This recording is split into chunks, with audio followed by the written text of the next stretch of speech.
श्री गणेशाय नमः।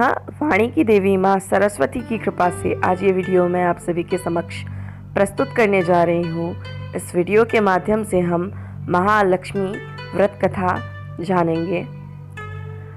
अश्विन मास में महालक्ष्मी व्रत किया जाता है। माना जाता है कि इस व्रत को करने से माँ लक्ष्मी सदैव साथ रहती हैं।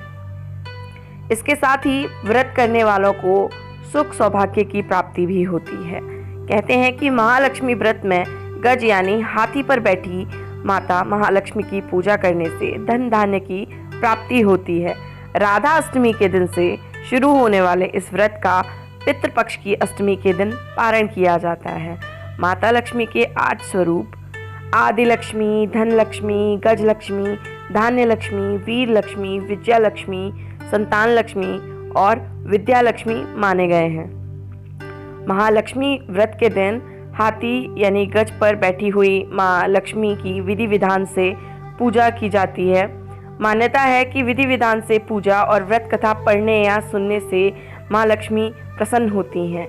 महालक्ष्मी व्रत कथा की अलग महिमा है। इसे सुनना या पढ़ना बहुत ज़रूरी है, वरना ये व्रत अधूरा रह जाता है। तो महालक्ष्मी व्रत कथा हम शुरू करते हैं। ध्यान से सुनिएगा आप लोग। एक गांव में एक ब्राह्मण रहता था। वह हर दिन विधि विधान से भगवान विष्णु की आराधना करता था। एक दिन उसकी भक्ति से प्रसन्न होकर भगवान विष्णु ने उसे दर्शन दिए और ब्राह्मण से एक वरदान मांगने के लिए कहा। तब ब्राह्मण ने उसके घर माँ लक्ष्मी के निवास होने की इच्छा जाहिर की। ये उसने वरदान मांगा। तब भगवान विष्णु ने ब्राह्मण को लक्ष्मी प्राप्ति का रास्ता बताया। भगवान विष्णु ने कहा कि मंदिर के सामने एक स्त्री आती है और वह वहां आकर उपले थापती है, यानी गोबर के जो उपले होते हैं या गोबर के जो कंडे होते हैं वो थापती हैं। तुम उसे अपने घर आने का निमंत्रण देना। वह माँ लक्ष्मी है। तो वो जो स्त्री आती है वो माँ लक्ष्मी है, ऐसा भगवान विष्णु ने उस ब्राह्मण को बता दिया।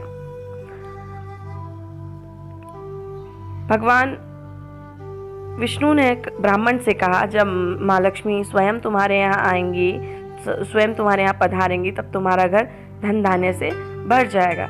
यह कहकर भगवान विष्णु अंतर्ध्यान हो गए। अगले दिन ब्राह्मण सुबह सुबह ही मंदिर के पास बैठ गया। लक्ष्मी माँ उपले थापने के लिए आई तो ब्राह्मण ने उनसे घर आने का निवेदन किया। ब्राह्मण की बात सुनकर माता लक्ष्मी समझ गईं कि विष्णु जी के कहने पर ही ऐसा हुआ है। लक्ष्मी जी ने ब्राह्मण से कहा, मैं तुम्हारे साथ चलूंगी, लेकिन तुम्हें पहले महालक्ष्मी व्रत करना होगा। 16 दिन तक व्रत करने और 16वें दिन चंद्रमा को अर्घ्य देने से तुम्हारी मनोकामना पूरी हो जाएगी। ब्राह्मण ने माँ लक्ष्मी के कहे अनुसार व्रत किया और माँ लक्ष्मी को उत्तर दिशा की ओर मुख करके पुकारा। इसके बाद माँ लक्ष्मी ने अपना वचन पूरा किया। माना जाता है कि तभी से महालक्ष्मी व्रत की परंपरा शुरू हुई थी। इस वीडियो को ज़्यादा से ज़्यादा लोगों के साथ शेयर कीजिए। धन्यवाद।